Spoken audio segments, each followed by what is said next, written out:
Bom, gente, boa tarde. Como o Luciano falou, né, essa palestra está conectada com um trabalho que a gente fez aqui na escola. Diversos professores de composição compuseram peças para violão, seja em solo, seja em duo, seja em quarteto, né? E nós estamos lançando pelo selo Minas de Som, com a direção da Luciana, um caderno, né, com essas partituras, e também vamos disponibilizar os áudios no site da Minas de Som. O selo Minas de Som tem um site, né, que disponibiliza tudo que é gravado, né, e nós vamos disponibilizar isso lá de forma aberta, né? O que eu queria dizer aqui inicialmente é o seguinte: quer dizer, o que está unindo esses 4 professores, que são eu, Eduardo Campolino, o Rogério Vasconcelos, que está aqui, o Antônio Gilberto, que já está aposentado, e o Sérgio Freire, que é professor, e que não está aqui hoje porque ele está numa banca lá na Belas Artes, ele ficou impedido de vir, né? Bom, o que une esses 4 professores, de alguma forma, é o início da formação musical deles, porque todos 4 escolheram o violão. E hoje, todos 4 estão dando aula na área de composição, né? Eu queria só fazer uma observação aqui, quer dizer, uma vez que a gente está numa escola de música, a gente sempre pensa pedagogia, né? E eu tenho, para mim, uma explicação para essa concentração de pessoas que se interessaram por violão e acabam na composição. Me parece uma razão muito simples. O violão é um instrumento de pouca tradição, né? Ele não é como um piano, ou como um violoncelo, ou como um violino, que já está aí com um repertório sendo construído há séculos, né? E já instalado e plenamente reconhecido e absorvido, né?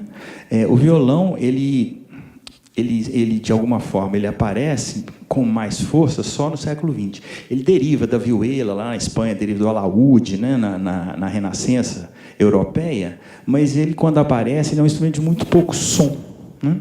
E se você pensar na potência que tem um piano, que tem uma orquestra sinfônica, o violão fica muito em desvantagem, né? Então, ele foi um instrumento meio que relegado pelos compositores da tradição clássico-romântica, como Beethoven, Brahms, Mozart, Haydn, né? Todos grandes nomes que compuseram para os outros instrumentos, mas para o violão nada, porque o violão, nessa época, ele nem estava começando os primeiros passos, nem era vihuela, ele aparece mesmo no século XIX, né? Na época de Beethoven já estava violão acontecendo, mas ele não tinha projeção, ele não tinha capacidade de competir com a potência sonora de um piano, de uma orquestra sinfônica. Então, esses compositores não se interessavam pelo violão, né? É somente no século XX que o violão aparece com mais força, porque os compositores mais interessantes começam a se voltar para o violão por causa do timbre, né? E tem um compositor que todo mundo que... Quer dizer, todo mundo, a grande maioria das pessoas que estudam violão, e não é só no Brasil, é no mundo inteiro, passam pelos estudos simples do Léo Brauer, que é um compositor cubano, que hoje está aí na faixa dos seus 80 anos, mas que compôs uns estudos extremamente simples, mas que fazem um diálogo muito orgânico entre uma consonância e já uma dissonância numa linguagem mais contemporânea, né? Então, é esse ponto que eu estou tocando aqui. Muitas vezes, é muito importante uma pedagogia realmente voltada para o avanço, né? Isso é que eu estou querendo colocar. O Léo Brau é jovem, compõe esses estudos, e ele consegue transformar todo um panorama, porque hoje a gente pode ver. Isso não é um mérito, demérito, é apenas uma observação que eu faço. A classe de violão, de uma maneira geral, se interessa mais facilmente, não digo que é exclusivo isso, né? Mas ela tem uma entrada no repertório contemporâneo que é facilitada justamente por esses estudos, que eles são muito fáceis e todo mundo acaba passando por eles, né? Então, eu sinto que o fato de 4 violonistas estarem, quer dizer, que passaram pelo violão, estar se dedicando à composição e de uma maneira contemporânea, né? tem a ver com isso, com uma questão pedagógica muito simples, que são estudos muito bem feitos e que empurram, que abrem as portas, né? Eles quebram, de alguma forma, a resistência que o aluno tem com a linguagem contemporânea. Se você pegar um pianista, né, um violinista, ele tem tantos estudos interessantíssimos do período romântico, do período clássico, que ele vai começar por ali, porque aquele já está instalado, né? Ele não começa com a linguagem contemporânea. Então, eu sinto que esse plus, né, que eu acho que o Brauer traz e que eu acho, do ponto de vista pedagógico, a gente sempre tem que estar pensando, né? Quer dizer, o ensino tem que estar tentando fazer a classe evoluir, não só musicalmente, mas também no pensamento, né? Que a gente é uma escola que faz música, mas que também que pensa música, né? Então, o que eu vou apresentar aqui são... o Rogério vai me ajudar nesse trabalho. Eu vou apresentar umas 2 peças curtinhas do professor Antônio Gilberto, que não, ele está aposentado atualmente, né? Uma que ele fez em 1980, ainda na época que ele estava estudando, mas já estava com a atenção voltada, né, para esse repertório mais contemporâneo. A primeira peça do Gilberto que eu vou mostrar para vocês é um estudo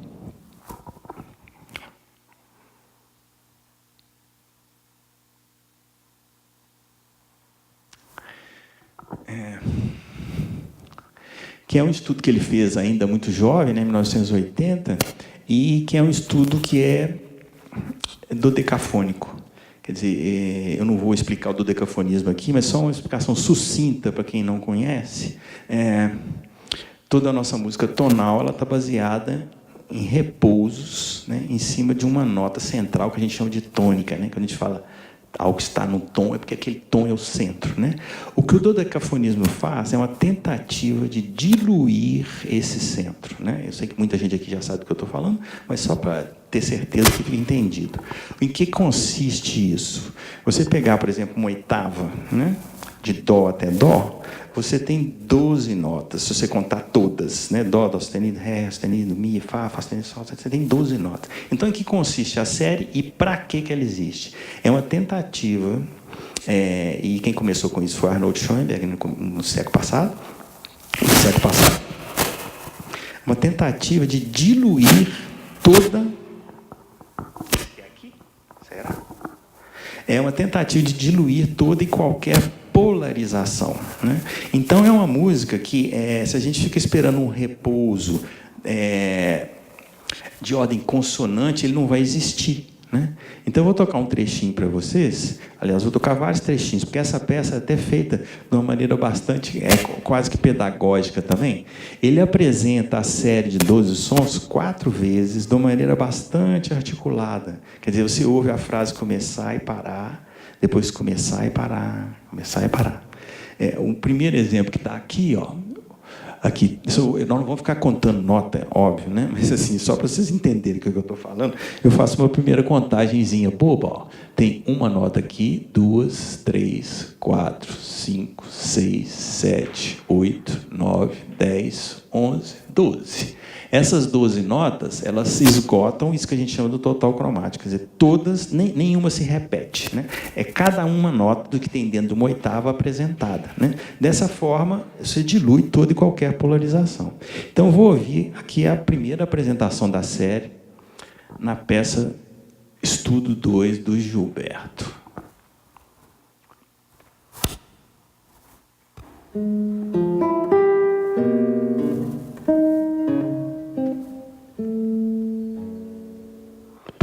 Isso são os 12 sons. Eu vou tocar de novo, ele vai apresentar isso 4 vezes, cada vez de uma maneira, né? A questão da composição, a gente trata sempre de renovar, né? Você apresenta uma coisa, quer dizer, isso não é uma fórmula de bolo, mas assim, a gente pode pensar, essa peça foi escrita... Eita,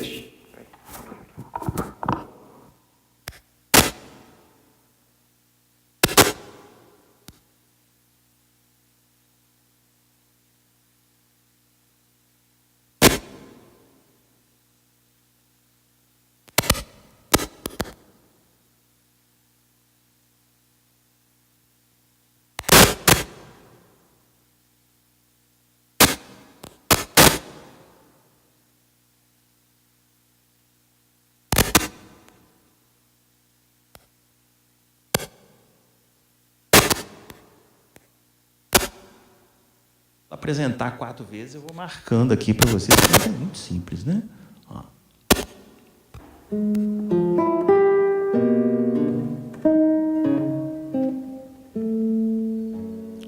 Uma vez.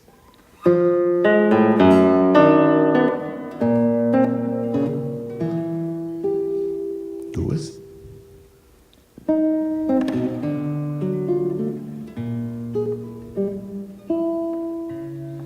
Três.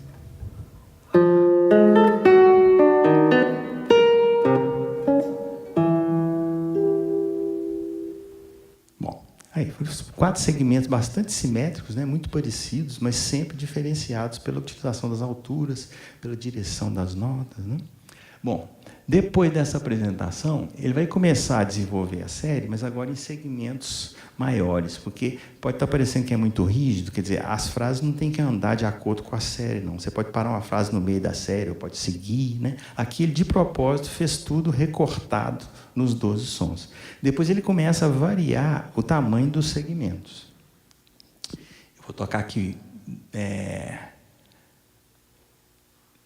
Mas é sempre... Eu vou deixar tocar, talvez, a peça toda, que a gente já escuta ela uma vez, e depois eu dou mais detalhe.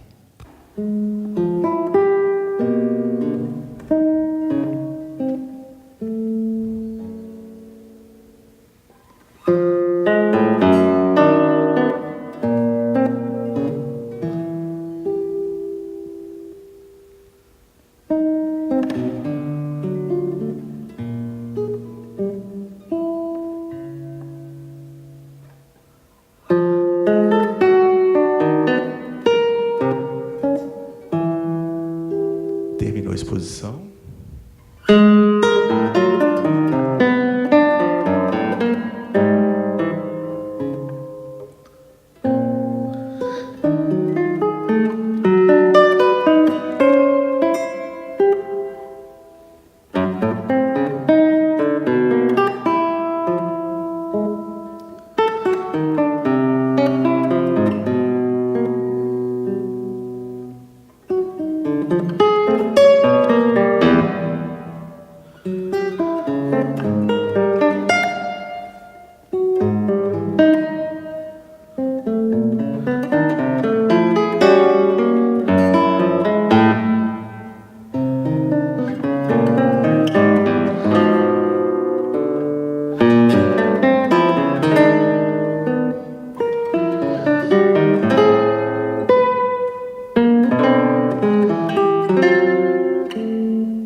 Bom, acho que ele deve ter dado para seguir aqui, né? Fui tentando acompanhar.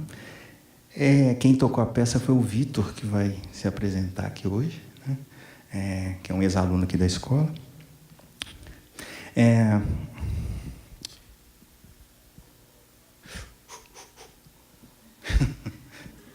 Tempo voa, tempo voa. Bom, eu tinha... eu vou só tocar uma pecinha ainda do Gilberto, que é uma epifania, que ele já compôs bem mais próximo dos dias de hoje, em 2016, quer dizer, já mais madura, que ela é uma peça ainda dele muito estudante, né? E essa peça é completamente diferente desse estudo que nós ouvimos, ela não é dodecafônica, né? Embora ele trabalhe os intervalos de uma maneira lá específica, que eu não sei, porque eu não conversei com ele, mas seguramente eu sei como ele funciona. Tem uma organização talvez bastante rigorosa. E só mostrar para vocês aqui uma ideia muito simples que conduz uma peça, que é simplesmente uma descida no registro, né? Quer dizer, se você fizer uma descida no registro fazendo no piano assim, ela é extremamente evidente, porque ela foi de uma vez só para um lado só, né? Quer dizer, o trabalho do compositor aqui é programar uma descida no registro que vai do agudo para o grave, mas ele vai fazendo assim, para que você não perceba. Quer dizer, Stravinsky falava que tudo que é absolutamente simétrico é absolutamente morto, né? Se faz, isso é um gesto, se você durar 1 minuto e meio para fazer isso, né? No mês você já cansou, né? Então, o trabalho do compositor, o que é? É gerar pequenas irregularidades que vão fazendo com que essa descida se torne mais interessante de ser experienciada, né? Então, eu vou... essa peça ela tem 2 partes. Tem uma primeira introdução mais lenta, depois ele dispara o mecanismo e vai descendo, só para mostrar para você. Isso aqui seria essa primeira parte mais lenta, e aqui, ó, ele está numa região do registro, né? Aqui ele já está descendo aos pouquinhos, aos pouquinhos, aos pouquinhos, aqui está descendo mais, e na segunda parte ele continua a descer, continua a descer, continua a descer, até que chega na região grave do violão, né? Eu queria só chamar a atenção que uma ideia muito simples pode dar lugar a uma experimentação interessante, né? Se ela é pensada de uma maneira criativa, que eu acho que foi o caso aqui do colega Gilberto.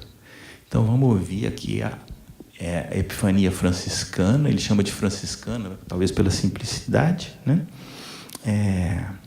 Composta em 2016. Antônio Gilberto Machado de Carvalho.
E ela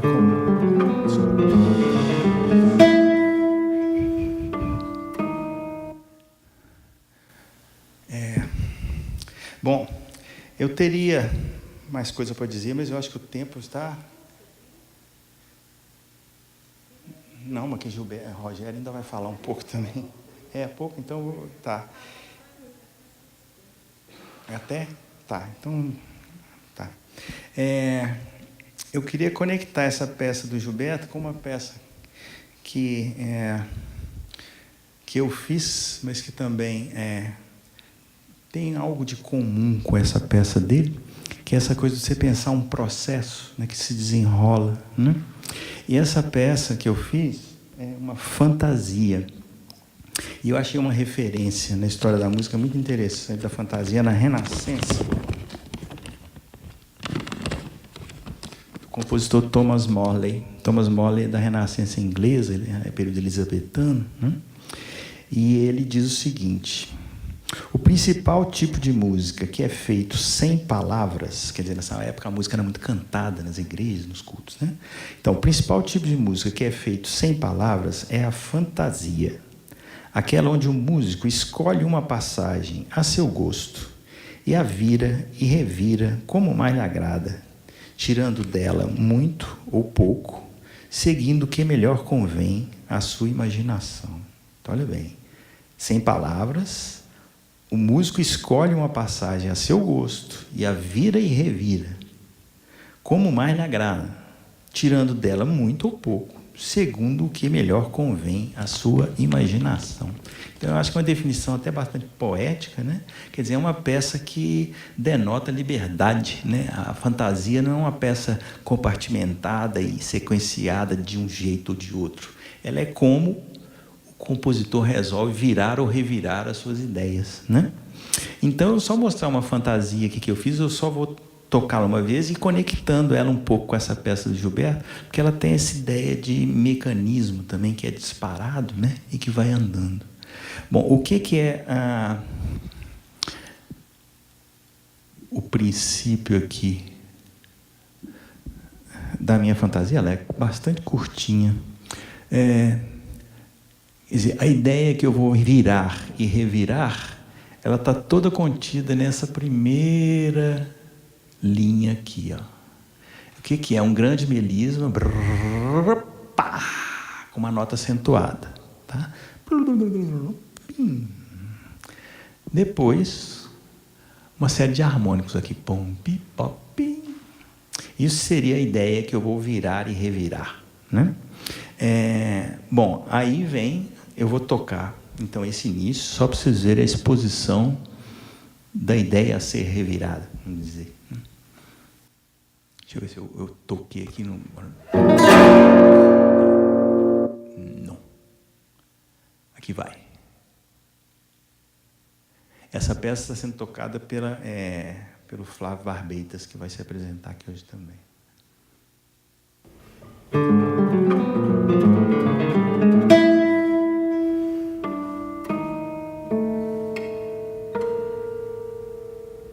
Pronto. Está dada a ideia, né? São duas coisas bastante diferentes, quer dizer, uma continuidade que termina num acento, né? Depois uma série de harmônicos que criam um clima mais etéreo, né? Numa região bastante agudinha. Bom, eu vou mostrar aqui a segunda exposição da ideia, que vem aqui um melisma mais menor que aquele, como eu disse no princípio, né? O compositor está sempre nesse tipo de estética, procurando gerar diferenciações, né, naquilo que é informado, né? Então, você tem um pequeno melisma com um acento, e aqui 3 notas em harmônico. Aqui pá, pi, pá, pi, aqui tinha 4, aqui tem 3. Né? Em seguida, tem o pequeno melisma, mas não tem a nota acentuada. Ó. Pá, né? Essa aqui é totitotá, filtrou a nota acentuada. Depois, vem um harmônico sozinho. Depois, aqui tem o melisma com a nota acentuada, mas não tem harmônico. Né? Quer dizer, então, o que eu estou mostrando aqui é as maneiras como a ideia foi sendo virada e revirada. Né? Eu vou tocar, então. Bom, e isso evolui até uma região final aqui, bastante agudinha. A peça é muito curtinha, né? E que vai terminar com os harmônicos, que são uma referência a esses harmônicos iniciais da peça. Tá? Eu boto no início.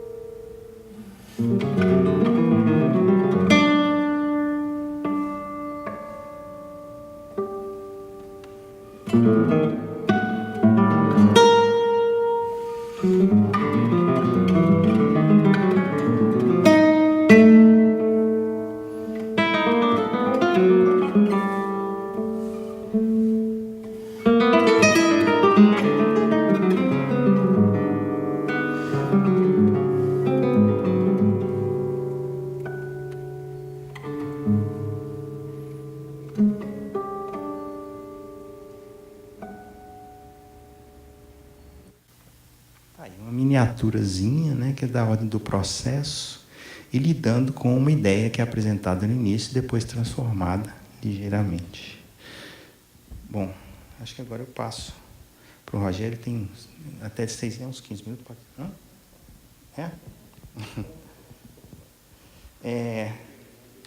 Tá. Então eu vou apresentar só então mais uma fantasia, já que eu... Aqui. Essa é a primeira que eu fiz. Eu vou apresentar mais uma vez a ideia que vai ser revirada. Ela está logo no início aqui. É isso aqui, esse trechinho aqui, ó.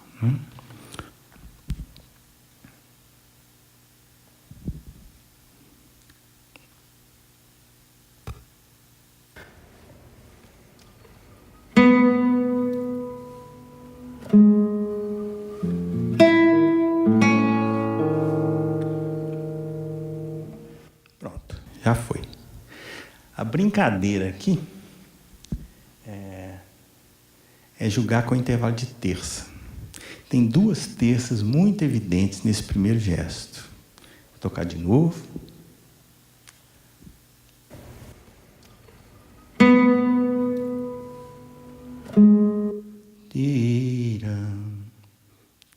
Terça menor. E logo depois tem outra no agudo.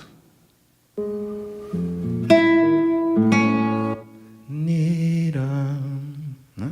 Quer dizer, são 2 intervalos da mesma categoria, né? Que são repetidos. E a brincadeira toda é o quê? É envolver essas terças em ressonâncias, em desenhos que vão em torno dela. Né? Eu vou continuar aqui. Tem uma outra terça que vai aparecer aqui na frente, desse Fá para esse Ré. Vou tocar na sequência. Aqui.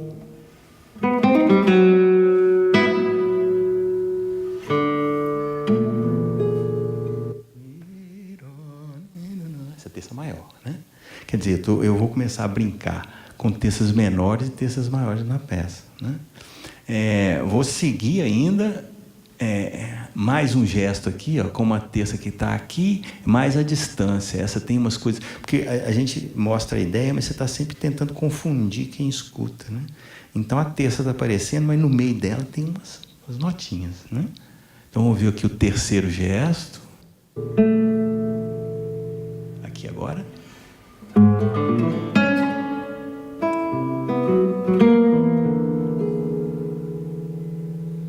Tentei sinalizar. Peira. Mais uma terça, né? E agora mais uma que está aqui. Tira. Ela tem uma nota longa aqui, mas a terça está aqui, ó. E vai começar daqui agora.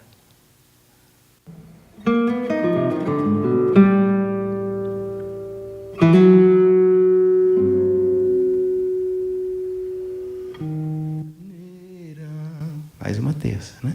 Então, quer dizer, é uma ideia básica de fazer uma terça maior ou menor e ficar brincando com as coisas em torno dela, né? Eu vou tocar a peça inteira. Ela tem uma parte mais lenta, mais meditativa, que é essa parte. Depois tem um desenvolvimento, né, onde as terças vão aparecer também. E, para terminar, volta na ideia da terça bastante clara, como o início vocês vão perceber. Então, vou tocar a fantasia toda.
bem tradicional esse final, quer dizer, volta-se ao início para poder dar um fecho, né?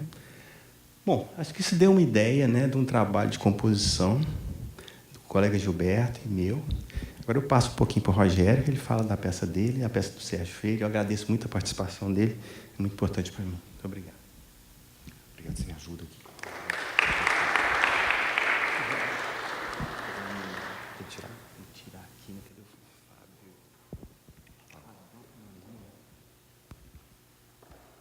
Tirar o pendrive. Não sei se as coisas podem.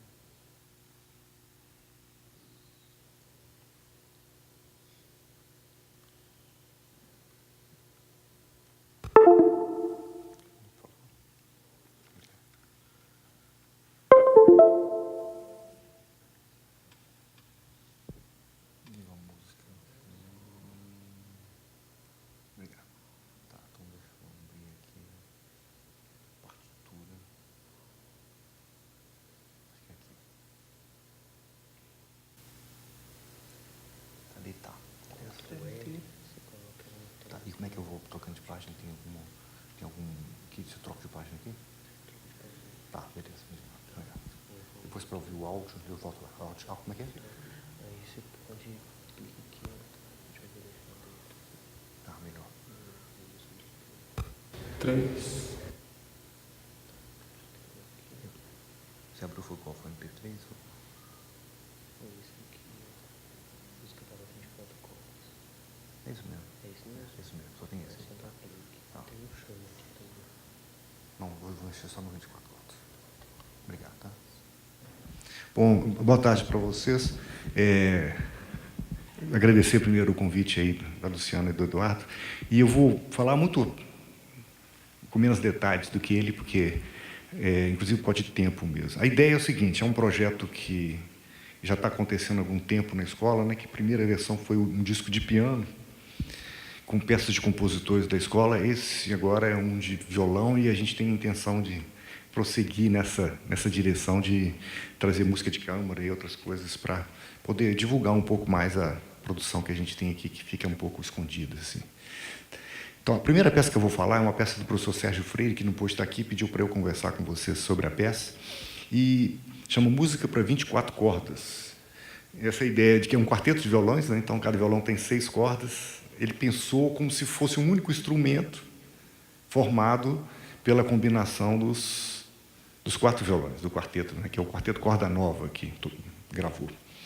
E, inclusive, a disposição no palco, ele sugere que os músicos fiquem tipo num círculo, olhando um para o outro, assim, só para exatamente favorecer essa referência visual deles e aumentar a coesão do som, vamos dizer assim, misturar um pouquinho mais.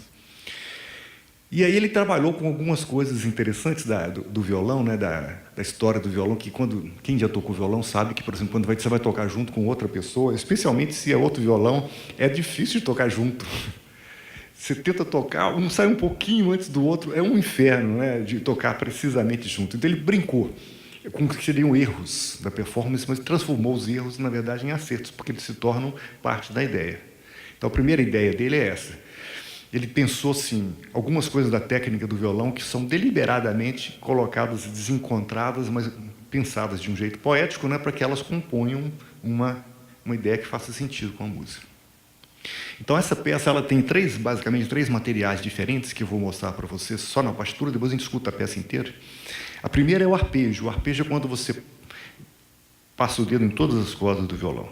A gente tem ali, por exemplo, essa sugestão, né, do arpejo, só que cada violão faz as mesmas notas, mas de um ritmo um pouquinho diferente. Então, ele explora esse desencontro. Normalmente seria um erro, mas é que torna-se a ideia. E vai repetindo isso inúmeras vezes na peça. Só que, no decorrer das repetições, ele começa a mudar. Alguns instrumentos, por exemplo, em vez de fazer o arpejo do grave para o agudo, fazem do agudo para o grave. E a harmonia vai mudando, ou seja, no decorrer da repetição, a gente trocou uma nota, trocou outra, a coisa vai mudando, vai criando uma sensação de movimento no espaço. A outra coisa que é interessante é que os arpejos vão ficando mais complexos e mais irregulares, então você perde a noção tão evidente que é a que acontece no início. Então, essa é a primeira ideia da peça. Aí, lá na frente, nós temos uma segunda ideia bem diferente, que é uma ideia rítmica. Ele fala que começou a compor do final. Que seria, o final seria mais ou menos isso daqui. Ele pegou duas frases rítmicas, né? Cada violão tocando um rasgueio, né? Com um determinado ritmo, duas frases bem complexas, e aí o que ele fez foi compor a música de trás para diante. Ele foi filtrando. Então ele começa do mínimo. Ele começa, por exemplo, na primeira página,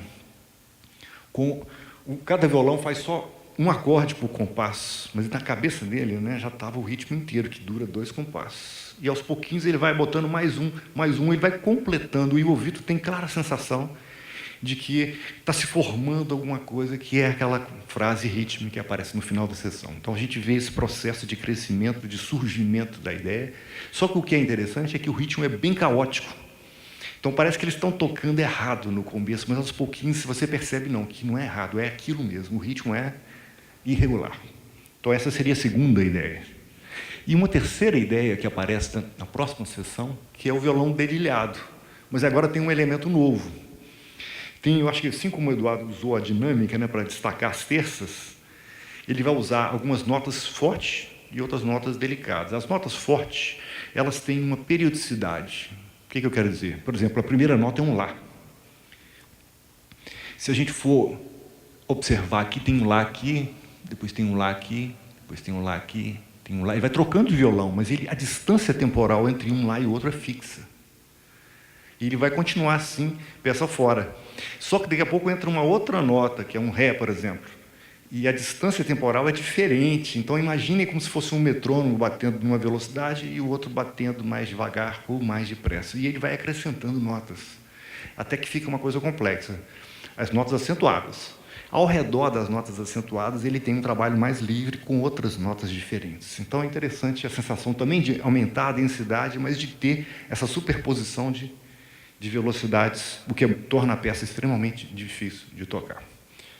Bom, são 3 ideias, é a peça do Sérgio, música para 24 cordas.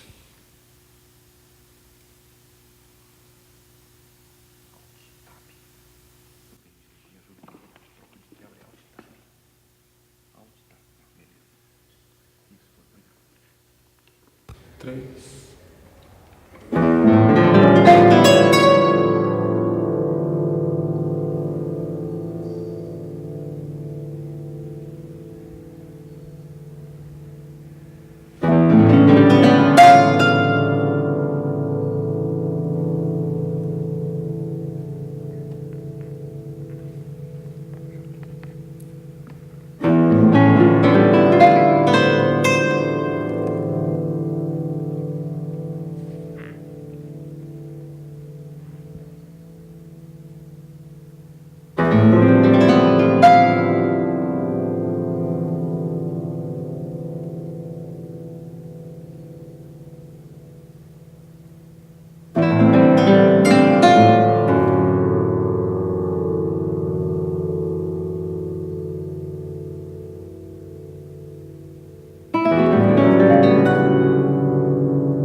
Bom, então nós vamos ter que terminar agora porque o tempo estourou e agradeço a atenção de vocês aí, tá? Eu aí, quando for fazer o lançamento do livro, Tá.